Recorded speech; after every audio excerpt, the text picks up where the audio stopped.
Welcome to yet another episode of Game of Thrones Abridged on Alt Swift X. This is episode number 42. So no doubt we will uncover profound secrets about the meaning of life, the universe, and everything in this chapter today. And this chapter that we're reading is John 5.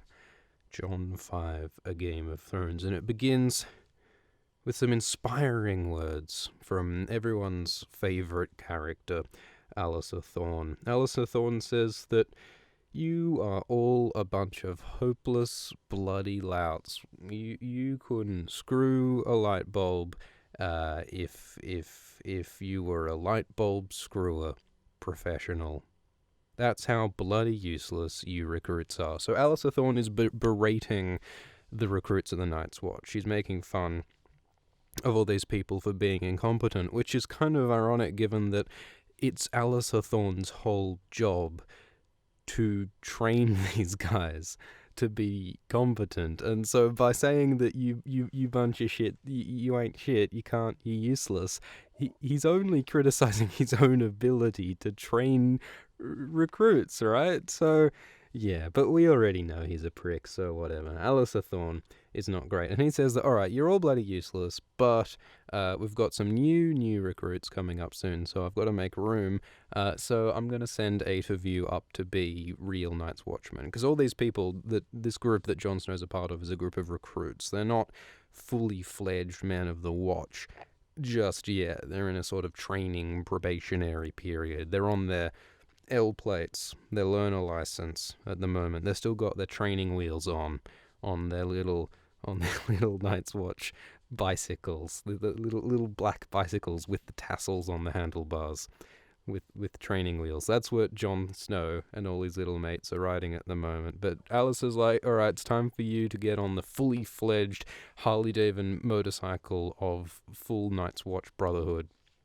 For 8 of you, and he lists the 8 people who are going to become Night's Watchmen, and it's a bunch of Jon's mates as well as Jon himself, the bastard. And so the boys immediately start to celebrate the fact that they're out of training and they're to become real Night's Watchmen. Though Alliser Thorne fixes Pip with a reptile stare, rather. Which no doubt is proof that that Alliser Thorne is a reptilian. You ever hear those conspiracy? It's the best of the it's just under Hollow Earth theorists for the best conspiracy theories. The belief that all the politicians and corporates and all the evil people in the world are actually alien reptile dinosaur people living, like, wearing human skins and manipulating the earth under their malevolent designs. The problem with that theory being the failure to recognize that humans, you don't need supernatural explanations to explain human evil, which is a concern of this book.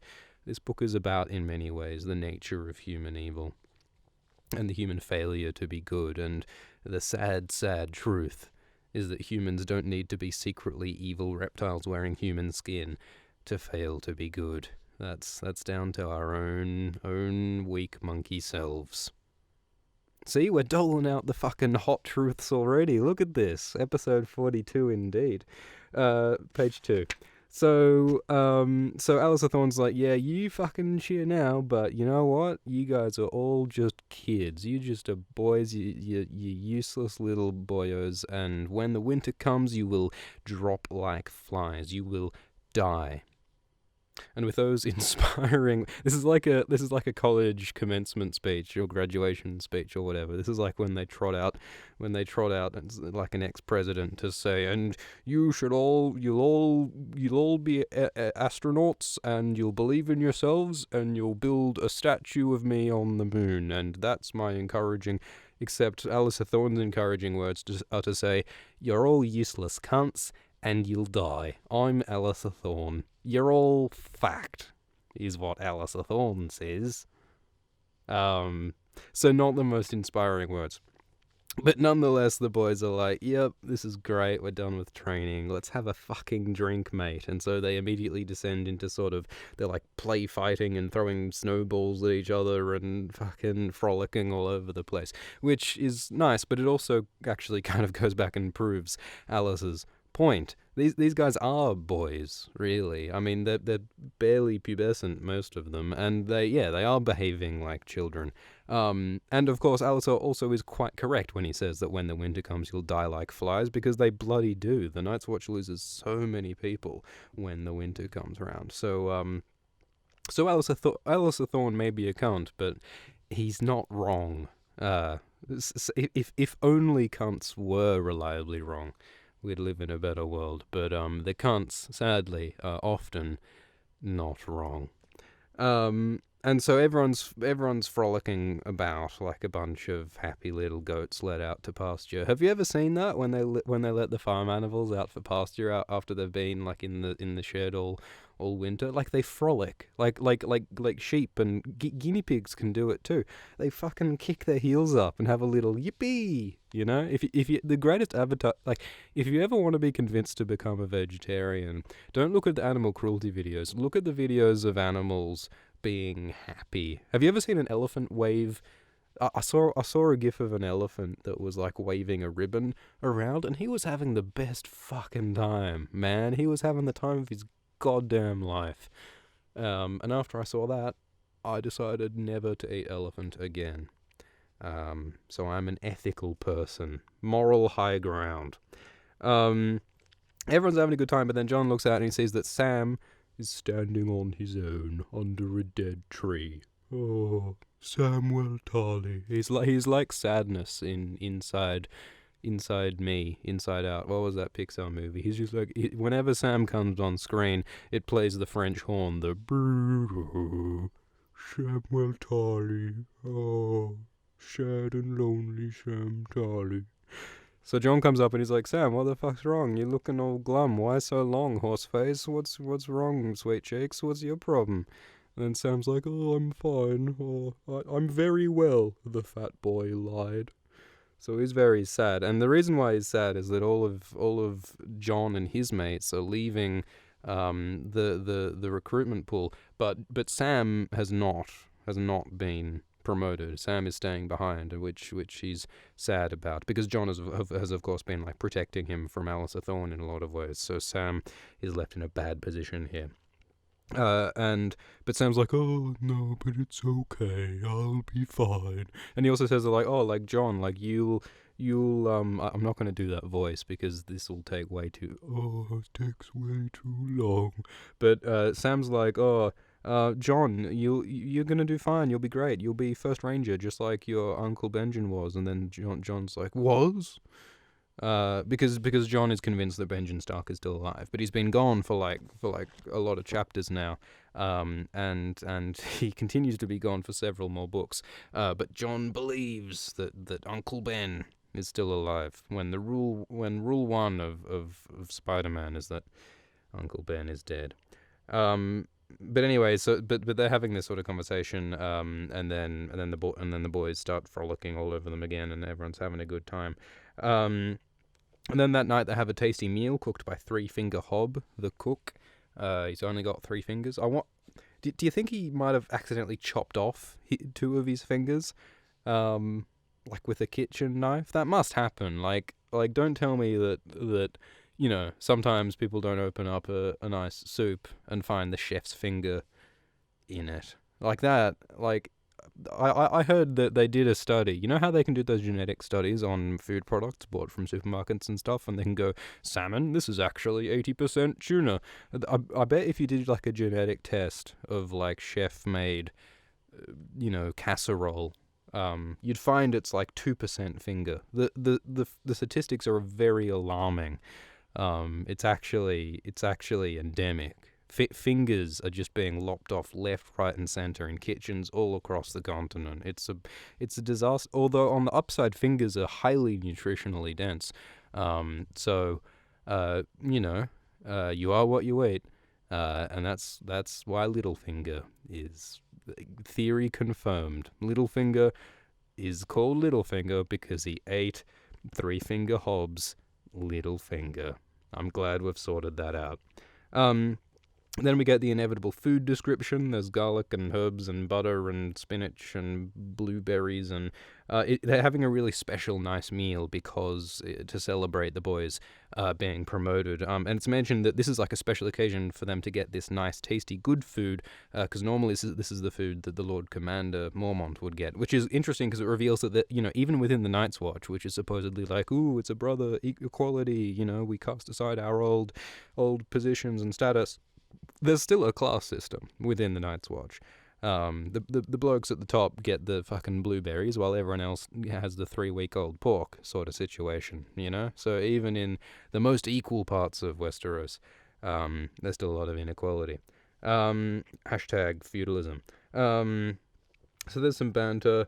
And everyone's like, oh, so they talk about how the next stage, once you've been promoted into the Night's Watch, is you get sorted like the fucking Hogwarts hat into one of 3 different positions, different houses. So everyone wants to be a ranger, which is like the Gryffindor of the Night's Watch, because you get to be heroic and brave because you get to ride out beyond the wall and fight wildlings and do exciting things. So the sort of thing that Bran Stark would be very excited about. And then the Builders, which are the...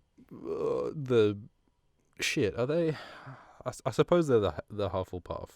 Yeah, they're probably the Hufflepuff is the Builders, and those are the guys who like sort of maintain and repair the castles and the buildings and the wall itself as well. And they're also the Stewards, which I suppose is Ravenclaw. And they're the people who sort of manage like sort of the paperwork and the food and the supplies and the sort of planning and all that sort of shit. But everyone wants to be a ranger because that's hashtag cool. They don't make action figures of stewards. They make action figures of fucking rangers, yo. Every 12-year-old boy wants to grow up to be a fucking white fighting, wildling slaying super like Benjen, So Jon wants to be a ranger. But we get some description of the Builders, and one of the things that's mentioned about the Builders is that supposedly centuries ago the Builders used to go north of the wall to frozen lakes, cut out huge blocks of frozen ice, drag them back to the wall, and put them on top of the wall in order to build the wall even higher.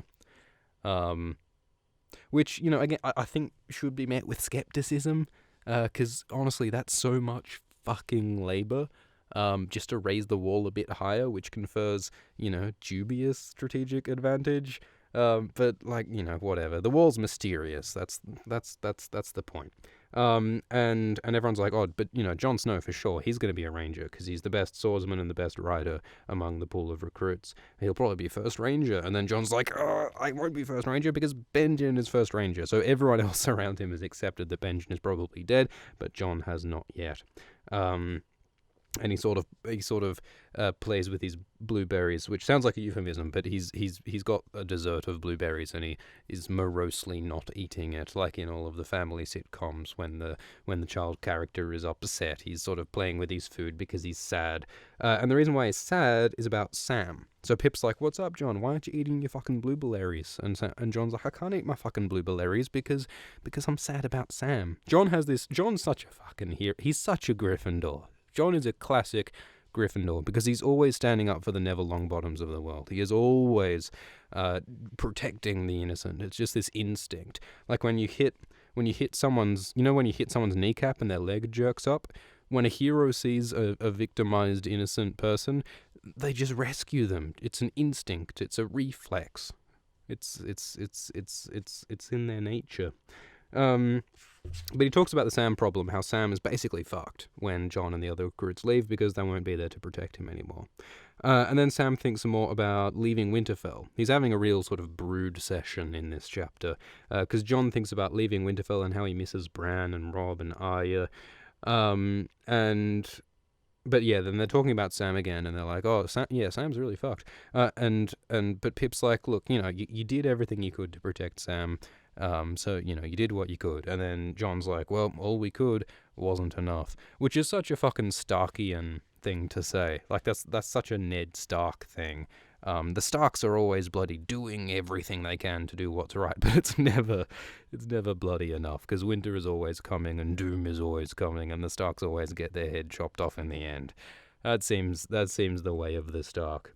Because that really sums up Jon's whole arc, doesn't it? Like, Jon always does all that he can to fight the White Walkers, to protect the wildlings, to do everything that's right, but it's never enough, because at the end of Dance, Jon gets stabbed to death, you know? That's his whole fucking deal. So then Jon goes for a little morose stroll, a little nighttime walk, because he's such a sad teenager. And he goes and picks up Ghost, his direwolf, and Ghost goes off to hunt. And then Jon decides to go for a little ride on his horse about a bit south of Castle Black, which I think is an indication that Jon has quite a bit of spare time on his hands if he's allowed to just go take a joyride on his horse because he's feeling sad. But whatever. So he goes for a ride. And he sort of wanders around. There's a creek, there's a forest, whatever. And he sees the road, the King's Road, which leads south to Winterfell, and he feels a vast longing. He thinks not only about Winterfell, but he thinks about Riverrun and King's Landing and the Eyrie and the Isles of Faces. Isles of Faces? I think that's a typo. It says Isles of Faces. There's only one Isle of Faces. I think there's a typo in this book. Anyway, so he thinks about all these different places that he'll never get to see if he joins the Night's Watch and remains at the Night's Watch for the rest of his life. So he's sad about the world that he won't get to see. Although it's funny that he lists the Red Mountains of Dawn in that list of places he'll never get to see. Jon was born in the Red Mountains of Dawn, in the Tower of Joy, so that's kind of funny. But he's sad about that. But then he reflects that, well, actually, it's actually not too late for Jon to change his mind and not join the Night's Watch, because he's only just been promoted out of recruit, and he hasn't yet sworn the oath to formally join the Night's Watch. So Jon actually could still leave, and he's really tempted to just go back to Winterfell with all his family and stuff. But the little voice in his head reminds him that, well, they're not really your family, because you're a bastard, and they're only your half-siblings, and Catelyn Stark will never accept you. She doesn't welcome you. She wants you gone. There is no place for you in Winterfell, so he's sad about that. He's so sad and tortured, Jon Snow. Oh, I'm so morose. So morose.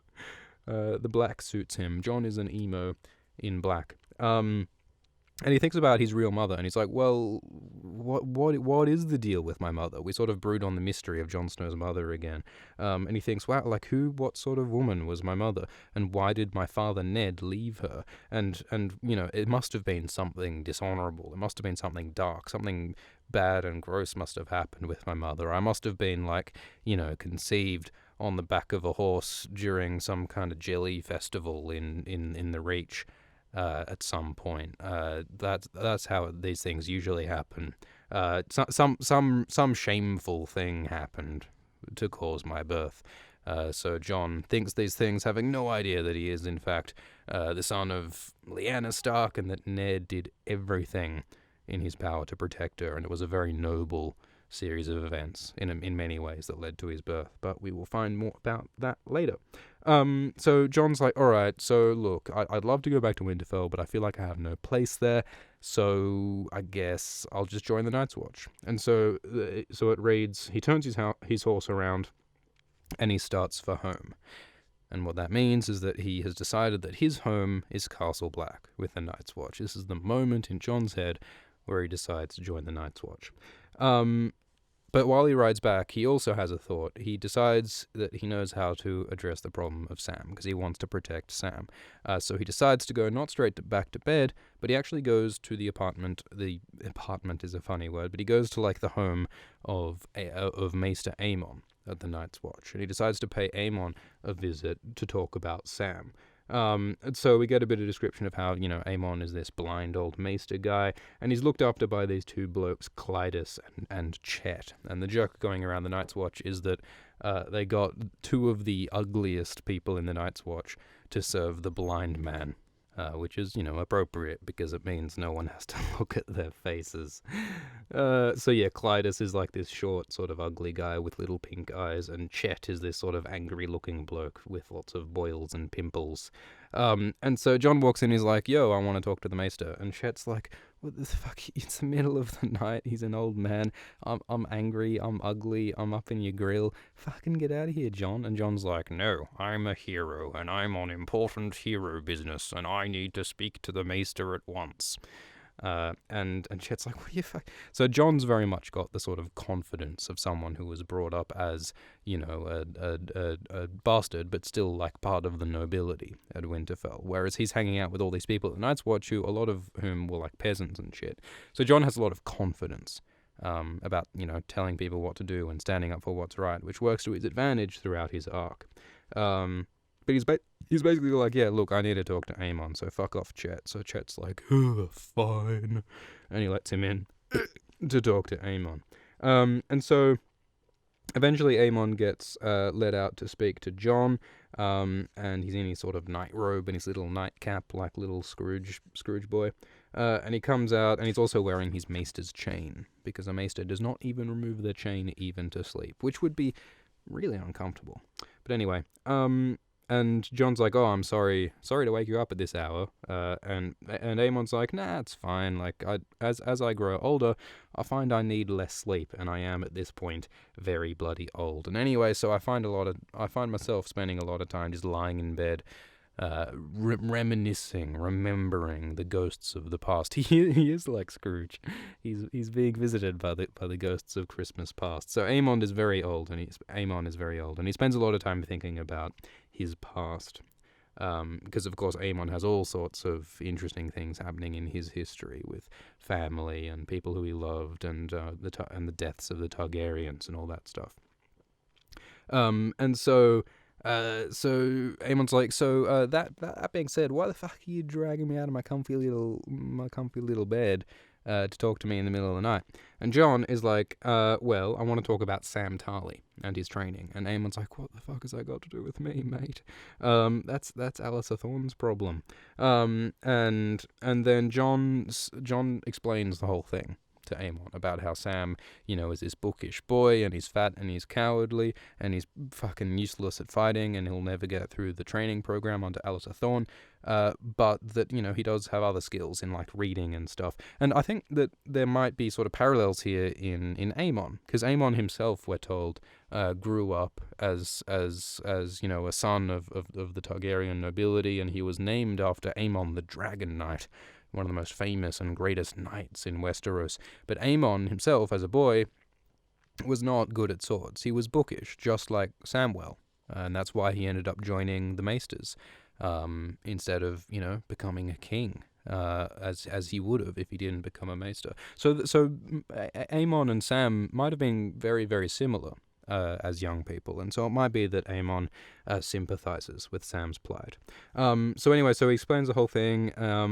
And Chet, who is the servant guy who's listening to all this, he sort of interrupts and he says, "What? But Sam's gross and fat and useless, so fuck him. Just leave him in the recruits thing, and if it takes years and years to train him better, if he dies in the process, then fine, fuck him. He's gross and fat. Because if you're a gross, ugly Chet, then I suppose you've got to push down people like Sam in order to feel some semblance of superiority in your life. Chet is a bit of a cunt. And then John's like, yeah, but hold on a minute. What you're saying is actually fucking dumb, because there's literally no point at all in forcing Sam to suffer through this if he's never going to be a warrior. Why force him through that? And then John gives this little speech about #diversity. He uses the analogy of the Maester's chain with all the different links of all the different metals as a way of explaining why it's valuable to have a diverse range of different sorts of people with different interests and different abilities as part of a society. So he's like, so he talks about how, like, a society needs kings and knights and merchants and peasants and all these different things to function, and the Night's Watch is the same. We need lots of different sorts of people. We don't just need warriors. We need people like Sam, who are really good at stuff like reading and thinking and working with animals and corresponding. Like, that Sam would be useful doing certain things. And then Chet is like, oh, but I do those sorts of things as a steward, and it's no work for cowards. You can't be a coward to fucking milk a cow, man. Some of those cows are fucking devilish scary.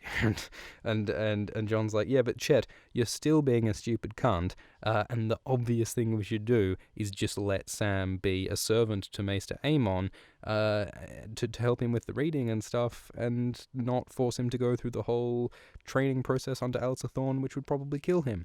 And then Maester Aemon's like, yeah, Chet, you are wrong and a cunt, so yeah, I think we'll go with Johnny Snow's idea.